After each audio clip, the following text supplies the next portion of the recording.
अस्सलाम वालेकुम summer podcast के साथ मैं हूं मेविस तोहिल चौहान। बहुत सी लेटेस्ट डेवलपमेंट्स जो हैं वो हो चुकी हैं ईरान की और यूएस की वॉर में। उनके जो आर्मी चीफ हैं उनको रिज़ाइन करने का कह दिया है। ईरान के इंफ्रास्ट्रक्चर के ऊपर जो है वो हमले किए जा रहे हैं। इसी के ऊपर हम आज बात करेंगे। हमें ज्वाइन किया है डॉक्टर कमर चीमा साहब ने, एनालिस्ट हैं, डिफेंस एनालिस्ट हैं। उनसे हम बात करेंगे और जानेंगे कि वो इस सारी सिचुएशन को जो है वो कैसे देखते हैं। सर, लेटेस्ट डेवलपमेंट है कि जो पीट हेग्सेट हैं उन्होंने अपने जो आर्मी चीफ है उनसे कहा है कि आप रिटायरमेंट ले लें, रिज़ाइन कर दें। एक कंट्री जो कि इस वक्त वॉर की सिचुएशन में है, ऐसे में उनके आर्मी चीफ से रिजाइन लेना, आपको क्या लगता है कि उनके अपने जो टारगेट्स थे उन्होंने वो अचीव नहीं किए? वॉर जो है वो अभी ऑन गोइंग है। ऐसी सिचुएशन में इस स्टेप को आप कैसे देखते हैं?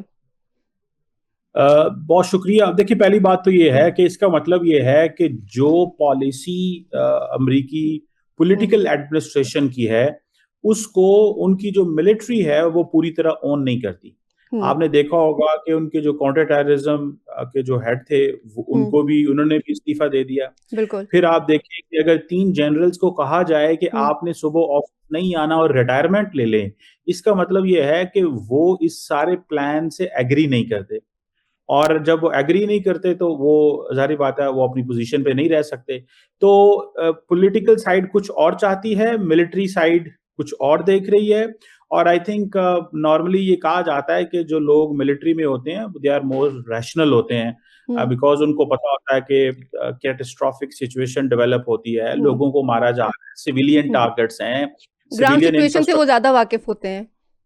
जी, और हम्म। सिविलियन इंफ्रास्ट्रक्चर को हिट कर रहे हैं, तो हम्म। दे अंडरस्टैंड कि क्या कोई वॉर हम्म। क्राइम्स तो नहीं हो जाएँगे या हम्म। कुछ हम ऐसा तो नहीं कर रहे जिसकी वायलेशन हो रही है हम्म। इंटरनेशनल लॉ के तहत। तो मुझे लग रहा है कि ये तक़सीम है कि जो ऑब्जेक्टिव्स वो हासिल करना चाहते हैं मिलिट्री, हम्म। वो समझती है कि ये ठीक नहीं है, इसी वजह से वो डिफर कर रहे हैं और उनको ये कहा गया है पोज़ीशन छोड़ दें। अच्छा, डोनाल्ड ट्रम्प ने भी तो ये कहा है ना कि अगर तो इस वॉर में अगर हमें कोई फेलियर हुआ तो उसका सारा जो है वो ज़िम्मेदार जो हैं वो पीट हेग्सेट होंगे। और पीट हेग्सेट जो हैं उन्होंने ही आगे जो है अब अपने आर्मी चीफ को कहा है कि वो जो है रिज़ाइन दें, और साथ में उनके 2 जनरल्स और भी हैं उनको भी कहा है। तो ये आपको क्या लगता है कि डोनाल्ड ट्रम्प की तरफ से ये आया है या पीट हेग्सेट की तरफ से आया है कि वो अपने आर्मी चीफ से रिज़ाइन लें? देखिए, हुँ। ज़ाहिर बात है, डोनाल्ड ट्रम्प को तो नहीं पता कि किस जनरल से क्या काम लेना है। हुँ। ये तो पीट हेग्सेट को पता है कि मैंने हुँ। किस जनरल से क्या काम लेना है और जो पॉलिसी वो चाहते हैं क्या वो एग्जीक्यूट हो पा रही है या नहीं हो पा रही। और आपने देखा होगा कुछ अर्सा पहले ट्रम्प साहब ने जब ये डायलॉग शुरू किया था, जिसको एक सीरियस डायलॉग बहुत सारी जगहों पे नहीं कहा जा रहा, उस वक़्त ये बात की थी उन्होंने, ट्रम्प ने पीट को, तो कहीं खड़े हुए थे साथ में प्रेस कॉन्फ्रेंस करते हुए, कि जो उनको कहने का जी सेक्रेटरी ऑफ वॉर जो है वो तो चाहते हैं कि हम कंप्लीटली उनको खत्म कर दें। यानी कि वो तो नहीं चाहते डायलॉग, लेकिन फिर भी हम इसको शुरू कर रहे हैं। तो इट मीन्स कि कहीं न कहीं पे जो डिफेंस लीडरशिप ने ट्रम्प साहब को बताया है, वो अपने मकासद हासिल नहीं कर पाए, इसीलिए उनको पैरेलल डायलॉग भी शुरू करना पड़ा। और उन्होंने कहा जी ठीक है, आप जो मिलिट्री ऑब्जेक्टिव्स अचीव करना चाहते हैं, आप वो करते रहें। तो मेरा ख्याल है कि ये एक बहुत बड़ा जो है वो एक डिफरेंस ऑफ ओपिनियन है इस जंग के अंदर। और क्योंकि आपको ये भी पता है कि जिस दिन पहले दिन स्ट्राइक्स की गई थी ईरान के ऊपर, जब इजरायली इंटेलिजेंस को पता चला कि यहाँ पे आयतुल्लाह खामनाई और उनके 28 जो फरवरी सिक्योरिटी को। के लोग, हुँ। जी, सिक्योरिटी के लोग मौजूद हैं, तो उस वक़्त अमेरिकन शायद रेडी ना हो। उनको कहा गया कि अब आप आ जाएँ, बिकॉज़ इज़राइली रेडी थे, तो हुँ। अमेरिकन उस वक़्त रेडी नहीं थे। उनको इज़राइली इंटेलिजेंस ने बताया कि हम ये करने जा रहे हैं। तो मेरा ख़्याल है कि कहीं न कहीं पे अमेरिकन मिलिट्री का एक डिफरेंट व्यू है, लेकिन पॉलिटिकल लीडरशिप के आगे वो मजबूर भी हैं। अच्छा, आपने रिसेंट जो डोनाल्ड ट्रम्प की स्टेटमेंट है वो आपने सुनी होगी कि वो कहते हैं कि वो ईरान को स्टोन एज में जो है वो वापस पहुंचा देंगे, और 2 से 3 हफ्ते का वक्त जो है वो अभी भी कह रहे हैं कि हम जो है इस वॉर को जो है वो प्रोलॉन्ग करेंगे। आपको क्या लगता है कि 2 से 3 हफ्ते जो है उससे पहले ये इस वॉर को रैप अप कर देंगे, कि कोई डील कर लेंगे? क्योंकि उनके जो स्टेटमेंट्स भी हम देख रहे हैं वो इसी तरह के आ रहे हैं कि हम आपके इंफ्रास्ट्रक्चर के ऊपर जो है वो हमला करेंगे, आपके जो इलेक्ट्रिसिटी पावर प्लांट्स हैं उनके ऊपर जो है वो हमला करेंगे, और डील जो है वो करने का उनको जो है फोर्स किया जा रहा है कि आप डील करें हमारे साथ। आप इसको किस तरह देखते हैं?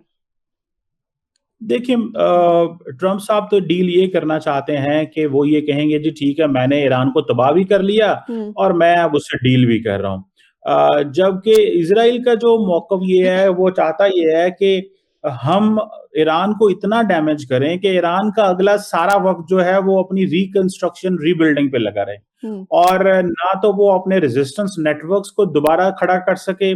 और जब ईरानी लीडरशिप अपने लोगों को हेल्थ सर्विसेज, एजुकेशन सर्विसेज नहीं देगी, इंफ्रास्ट्रक्चर नहीं होगा, इकोनॉमिक सैंक्शंस पहले ही लगी होंगी, तो उनके लिए ज्यादा आसान होगा उनको टारगेट करना कि जी देखें हुकूमत मैनेज नहीं कर पाई तो हो सकता है अपराइजिंग शुरू हो जाए। तो मेरा ख्याल है ये सारा कुछ इसीलिए किया जा रहा है कि ईरान को मिलिटरली तो रजीम खड़ा हुआ है, फौज भी मौजूद है, पॉलिटिकल एडमिनिस्ट्रेशन भी मौजूद है। तो मेरा ख्याल है इसीलिए उन्होंने अपने जो टारगेट हैं वो सिविलियन पिक किए हैं, कि यहाँ पे इंफ्रास्ट्रक्चर तबाह कर दो और लोग खुद ही कल खड़े होंगे, क्योंकि गवर्नमेंट को रीबिल्डिंग और रिकंस्ट्रक्शन में बहुत टाइम लगेगा। तो मुझे लगता है कि ये जो स्टोन एज वाला है, ये बेसिकली कल को एक अपराइजिंग की कोशिश की जाएगी, कि कल को एक अपराइजिंग ईरान के अंदर हो, जब ईरानी गवर्नमेंट सर्विसेज प्रोवाइड नहीं कर पाएगी अपने लोगों को। अच्छा सर, आपने अभी देखा भी होगा कि जो डायलॉग्स चल रहे हैं, जो डिप्लोमेसी के लिए जो सारी कोशिशें हो रही हैं, उसमें यूएस और ईरान को है जो है वो बीच में लाया जा रहा है। लेकिन अगर इसको हम एक बड़ी पिक्चर में देखें तो उसमें जिसको कहा जाता है ना एलिफेंट इन द रूम, वो मिसिंग है, जो कि इजराइल है।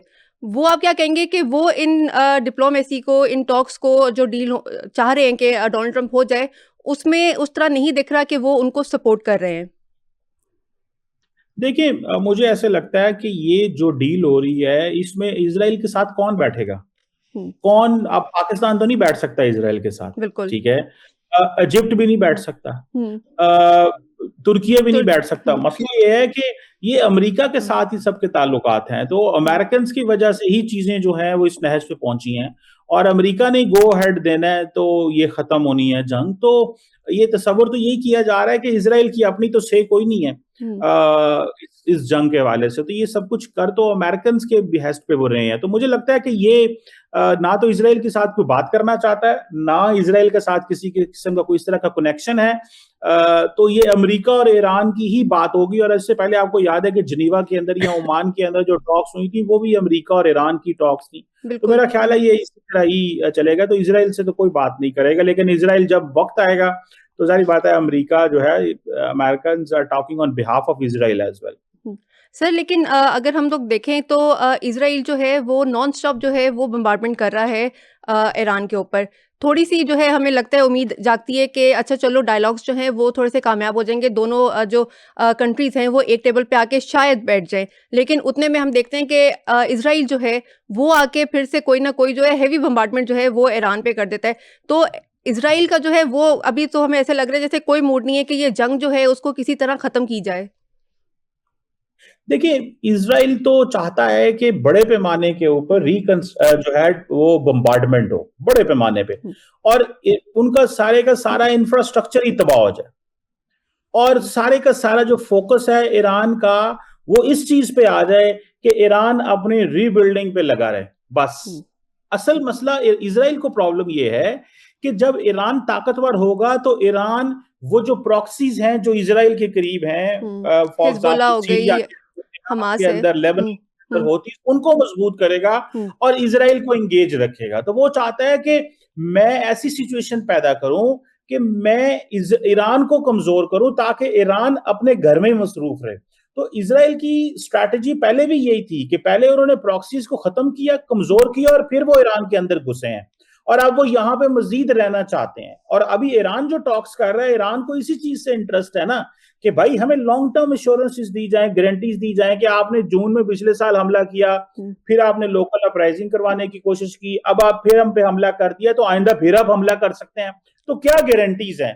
तो अमेरिकन भी उन्हीं गारंटीज के ऊपर खेलना चाहते हैं। तो मुझे ये चीज जो है वो नजर आ रही है। सर, लेकिन ईरान की अपनी भी अगर हम देखें तो 9 करोड़ की उनकी जो है वो पॉपुलेशन है, 10 लाख जो है उनके पास फ़ौज है, 2 करोड़ बसीज जो है मलेशिया में, वो उनके पास है। तो ईरान जो है वो कंप्लीटली हमें स्ट्रॉन्ग लग रहा है कि इस सारी सिचुएशन में। अगर इस वॉर को जो है वो प्रोलॉन्ग भी किया जाए तो वो ईरान जो है एक लंबी रेस का जिसको कहते हैं ना घोड़ा, कि वो इस वॉर को बड़े आराम से जो है वो लंबा खींच सकते हैं। और इज़राइल और यूएस जो है वो शॉर्ट टर्म में आते हैं, कि उनका अगर हम पैटर्न देखें तो छोटी-छोटी जंगें लड़ते हैं और वो फिर निकल जाते हैं। तो इस सारी सिचुएशन को आप कैसे देखते हैं कि ये जल्द खत्म हो जाएगी वॉर? देखिए, ये इस चीज़ को तसव्वुर ज़हन में रखना हुँ, चाहिए कि ईरान का हुँ, बहुत नुकसान हो रहा है हुँ, और अगर ये ऐसे ही चला, तो आप याद रखिएगा कि नुकसान क्या होता है? मिलिटरी ईरान को कुछ होना, ईरान ने तो जहाँ पे है वहीं रहना है। लेकिन अगर ईरान का इंफ्रास्ट्रक्चर इतना तबाह कर दिया गया कि उसकी रीबिल्डिंग में 10 साल लग जाएँ, तो मतलब आप बिज़ी तो होगे ना। हुँ, तो ज़रूरी नहीं है कि आप मिलिटरीली जो है वो ख़त्म हो। सवाल ये है कि आपकी सोसाइटी जो है उसको हुँ, ख़त्म कर दिया जाए, उसकी नॉर्मल ज़िंदगी तबाह कर दी जाए। तो मुझे लगता है कि इज़राइल की स्ट्रैटेजी ये है, सोसाइटी को हर्ट करें। अब देखिए हुँ, यूनिवर्सिटीज़ में या मेडिकल सेंटर्स में क्यों हमले होते हैं? अब बिल्कुल। यूनिवर्सिटी में हमले का क्या तसव्वुर है? कोई हक नहीं तुक नहीं बनता, लेकिन वो कर रहे हैं बिकॉज़ उनको ये फार्मास्यूटिकल है कंपनीज़ के कि ऊपर कर रहे हैं। जी, तो वो पेन देना चाहते हैं ईरानी अवाम को और ईरानी अवाम उठ खड़ी हो हुँ, इस रजीम के खिलाफ। तो मुझे लगता है कि ईरान लड़ तो सकता है, लेकिन ईरान अपने आप को प्रोटेक्ट नहीं कर सकता। जो मिसाइल आ रहे हैं उनको रोक तो नहीं सकता। हुँ, इजरायली तो 80-90% मिसाइल रोक लेते हैं, हुँ। अरब ममालिक भी रोक लेते हैं। तो ये चीजें जो हैं मुझे थोड़ी सी दे आर प्रॉब्लमैटिक जी। सर लेकिन ईरान ने भी तो जो इज़राइल का आयरन डोम है उसको अच्छा खासा नुकसान पहुंचाया है, और जो एक्सपर्ट्स हैं वो भी यही कह रहे हैं कि ईरान जो है वो अच्छा खासा इज़राइल को डैमेज कर रहा है उनकी सिटीज़ पे। तो आपको क्या लगता है कि अगर ईरान जो है वो 10 मिसाइल मारता है उसमें से वो कहते हैं कि 8 जो है वो अपने टारगेट पर जाके लगते हैं, 2 को जो है उनका आयरन डोम जो है वो सिर्फ और सिर्फ जो है वो उनको इंटरसेप्ट कर पाते हैं? देखिए, मैं इसकी जो हुँ, कितनी जो कितना वो आयरन डोम हुँ, प्रोटेक्ट कर सकता है या बाकी जो एयर डिफेंस हुँ, सिस्टम्स हैं, मुझे लगता है कि ज़ाहिर बात है, हमले तो ईरान कर रहा है और वो काफ़ी ज़्यादा एयर डिफेंस सिस्टम चोक भी हैं, सैचुरेशन भी हो हुँ। जाती है, लेकिन इतना बड़ा नुकसान अभी इज़राइल में नहीं हुआ। देखिए, आप देखें कितनी अमवात हुई हैं अभी तक इज़राइल के अंदर, एज़ कंपेयर टू ईरान के अंदर। बहुत कम है, तो बहुत ज़मीन कम है। बहुत ज़मीन आसमान का फ़र्क है। हुँ, तो इट मीन्स कि वो प्रोटेक्ट हुँ, कर पा रहे हैं अपने लोगों को। तो असल तो ये है कि अगर इज़राइल के अंदर कोई 2000, 4000, 5000 बंदा अब तक अगर मारा जाता, तो फिर कैलकुलस शिफ्ट हो जाना था। सिचुएशन डिफरेंट हो जानी थी। लेकिन वो अपने आप को प्रोटेक्ट कर पा रहे हैं मुझे लगता है, और ये चीज़ जो है, यही इज़राइल को कॉन्फिडेंस दे रही है कि हमें कंटीन्यूअसली ईरान पे हमले करते रहना चाहिए। अच्छा, सर एक चीज़ ये भी है कि इज़राइल ने अपना एक ब्रांड रेपुटेशन जो है, वो बनाई हुई थी कि हम बिल्कुल अनटचेबल हैं, हमें कोई टच नहीं कर सकता, हमारे जो हमारा एरिया है, उस पे कोई मिसाइल आके जो है वो लग नहीं सकता। उन्होंने इस तरह का एक इमेज क्रिएट किया हुआ था कि उनका डिफेंस जो है वो बहुत स्ट्रॉन्ग है, उनकी टेक्नोलॉजी, उनकी रिसर्च है वो बहुत ज़्यादा स्ट्रॉन्ग है। ईरान ने इस चीज़ को, वो जो इस बबल में थे कि उनकी जो ब्रांड रेपुटेशन है, उसको जो है वो बर्स्ट कर दिया है। तो इसको आप कितना देखते हैं कि ये एक पॉज़िटिव चीज़ है कि एक दुनिया के सामने जो अपना एक उन्होंने एक इमेज बनाया हुआ था, वो हर्ट हुआ है? देखिए, ज़ाहिर बात है, अमेरिका और हुँ, इज़राइल का जो इमेज था वो हुँ, तो उसको नुकसान तो पहुँचा है कि देखें वो आए थे ईरान के अंदर, लेकिन और बड़े सारे पेंडोरा बॉक्स खुल गए हैं। हुँ, अब मिसाल के तौर पे स्ट्रेट ऑफ हार्मोस को आप देखें, अब अगर आप एक जंग शुरू की है आपने ईरान के अंदर, लेकिन पूरी दुनिया की जो ऑयल सप्लाई चेन बंद हो गई है, हुँ, तो मतलब आपने तो चीज़ों को फैलाया है ना, तो याद रखें ये भी उनके हुँ, पर्पसेज़ में था। ये भी उनको हुँ, पता था कि इस तरह के कॉन्सिक्वेंसेज़ हो सकते हैं और उसकी फिर क्या कॉस्ट हो सकती है। और मेरा ख़्याल है वो इस कॉस्ट के लिए तैयार थे और उनको इस चीज़ का बहुत अच्छे से पता था कि ये होना है और वो इसके लिए तैयार थे। तो मुझे लगता ये है कि ये जो कुछ वो हो रहा है, ये उनकी कैलकुलेशन के मुताबिक हो रहा है और इसमें बड़े पैमाने के अंदर इनसाइडर ट्रेडिंग हो रही है। बिज़नेसमैन पैसा बना रहे हैं। यहाँ पे ऑयल जो है वो बेचा जा रहा है और मुझे लग रहा है कि ये जंग के अंदर बहुत सारे जो एक्टर्स हैं with in the United states, वो बहुत हुँ। पैसा बना रहे हैं और मेरा ख़्याल है कि वो दे आर क्लीव वो बड़े करीब हैं पावर कॉरिडोर्स के। अच्छा सर, आपने स्ट्रेट ऑफ होर्मुज़ की बात की, तो यूके होस्ट करने जा रहा है टॉक्स जो है वो बिटवीन 35 कंट्रीज़। उसमें पाकिस्तान जो है वो इंक्लूड नहीं है। लेकिन आपको लगता है कि ये टॉक्स जो हैं कामयाब होंगी स्ट्रेट ऑफ होर्मुज़ को खुलवाने के लिए? देखिए, यूके जो ये टॉक्स हुँ, करना चाहता है, पाकिस्तान हुँ, को क्यों नहीं बुलाया गया? मतलब हुँ, हम स्ट्रेट ऑफ हार्मुज़ के ऊपर बैठे हुँ, हुए हैं, हम अपनी शिप्स वहाँ से निकाल सकते हैं, हमारी लिवरेज है। ठीक है? हुँ, और हमें जो है वो हम इस वक़्त बड़ी जो मुज़ाकरात हो रहे हैं उसमें मेन रोल प्ले कर रहे हैं, हुँ, तो पाकिस्तान को ना बुलाने से क्या मुराद हो हुँ, सकता है उनका? तो समझ जाएँ चीज़ों को कि ज़ाहिर बात है कि बहुत सारे मुल्कों को ये होता है कि जी हुँ, पाकिस्तान को बाहर रखें, इनका क्या इससे हुँ, लेना-देना और वो समझते हैं कि हमें अलहदा डील करना चाहिए। जैसे हुँ, आज फ्रांस ने अपने कुछ तेल के जो जहाज़ हैं फ्रांस गए बिल्कुल। हैं, हुँ, तो फ्रांस ने अपने यहाँ तो अपनी लाइन्स ऑफ कम्युनिकेशन ईरान के साथ ओपन रखी और फ्रांस और अमेरिका के दरमियान जो इस वक़्त वॉर ऑफ वर्ड्स भी चल रही है, जो वर्बल ब्रॉल है, जो आपने हुँ, देखा होगा और ट्रम्प साहब बार-बार यूरोपियंस को कहते हैं, जाओ जाके तेल निकलवा सकते हो तो ले लो। तो वो फ्रांस ईरान ने बहुत अच्छी स्ट्रैटेजी खेली है हुँ, कि उन्होंने अगर फ्रांस को ये अलाउ किया है कि वो अपने कुछ जहाज़ ले जाएँ, तो सारे ममालिक आके ईरान से तेल ले जाएँगे और यूरोपियन ममालिक बगैर लड़े हुए यहाँ से तेल भी ले जाएँगे और अमेरिका जो है उसको वो जो जंग में उनको हुँ। इन्वॉल्व करना चाह रहा था वो नहीं कर पाएगा। तो मेरा ख्याल है Iran is helping the European partners and trying to isolate the United States with this strategy. बिल्कुल, वो टोल भी तो ले रहे हैं ना कि वो कह रहे हैं कि यहाँ पे आप टोल दें चाइनीज़ युआन में पे करें और यहाँ से अपने जहाज़ जो हैं वो ले जाएँ। एक तरह से तो उन्होंने एक ओपन ही रखा हुआ है कि अगर आप लोगों ने यहाँ से गुज़रना है तो ठीक है, आप गुज़र जाएँ यहाँ से। जी, ऑब्वियसली वो देखिए ये डिपेंड करता है कि वो किस तरह के ताल्लुकात हैं हुँ, आपके ईरान के साथ। और ईरान भी ज़ाहिर बात है तमाम मुल्कों के साथ ताल्लुकात खराब तो नहीं करना चाहता। ये हुँ, मौका है ईरान के करीब आने का और ये वो मौका है जब ईरान ने महसूस किया है कि वो तमाम ममालिक जो अमेरिका के पार्टनर्स रहे हुँ, हैं हमेशा, वो बेशक कलेक्टिव डिफेंस का हिस्सा थे, नेटो का या ईयू का, वो सारे पीछे हट गए हैं अमेरिका की इस जंग से। तो हुँ, ये मौका है ईरान के लिए कि इन मुल्कों के करीब हो हुँ, और क्योंकि ये मुल्क ईरान अमेरिका की इस जंग को सपोर्ट भी नहीं कर रहे, हुँ। तो मेरा ख़्याल है कि ये चीज़ उनको बड़ी सूट करती है कि हम एक डिवाइड पैदा कर सकें इस वेस्टर्न अलायंस के अंदर। ठीक हो गया। सर एक चीज़ और मैं आपसे पूछना चाहूँगी कि डोनाल्ड ट्रंप का या यूएस का जो है एक पैटर्न अगर हम लोग देखें कि वेनेज़ुएला में उन्होंने जब प्रेज़िडेंट जो है निकोला मडूरो उनको जब वहाँ पे उन्होंने कैप्चर किया, तो वो वीकेंड पे उन्होंने ये सारी जो है वो अपनी कार्रवाई की। ईरान में भी जो उन्होंने अटैक किया वो 28 ऑफ फ़रवरी को किया जो कि सैटरडे था, वीकेंड पे किया। तो इस पैटर्न को अगर हम लोग माइंड में रखें वीकेंड दोबारा आ गया है, अब फिर वो कह रहे हैं कि एक फाइनल ब्लो जो है हम जो है वो करने जा रहे हैं। तो कुछ देखा जा सकता है कि इस वीकेंड जो है वो कोई फाइनल ब्लो कर सकते हैं ईरान पे? देखिए मुझे जो लग रहा है ना वो ये है कि वो ईरान को कह रहे हैं कि उन्हीं टर्म्स एंड कंडीशन पे एग्री करो हुँ, जो वियना में आपको दी थी। हुँ, अब हुँ, ईरान इतनी तबाही करवाने के बाद भी अगर उन्हीं टर्म्स एंड कंडीशन पे एग्री हुँ, हो जाए, तो फिर हुँ, तो फ़ायदा तो अमेरिका को होता है ना इस चीज़ पे। बिल्कुल। तो ईरान अगर जंग लंबी करता है तो ज़्यादा नुकसान होता है और अगर अमेरिका को इसी तरह निकलना पड़ता है, हुँ, तो ये जो डिमांड्स अमेरिका की हैं, तो अमेरिकन्स की भी वो ज़ाहिर बात है कि एम्बैरेसिंग सिचुएशन है।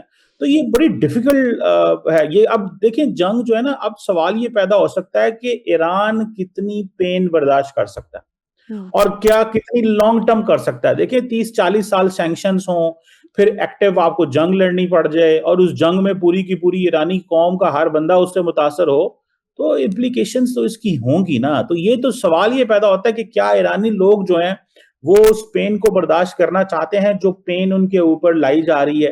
तो मैं समझता हूँ कि ये एक बड़ा डिफिकल्ट मोमेंट है ईरान के ऊपर।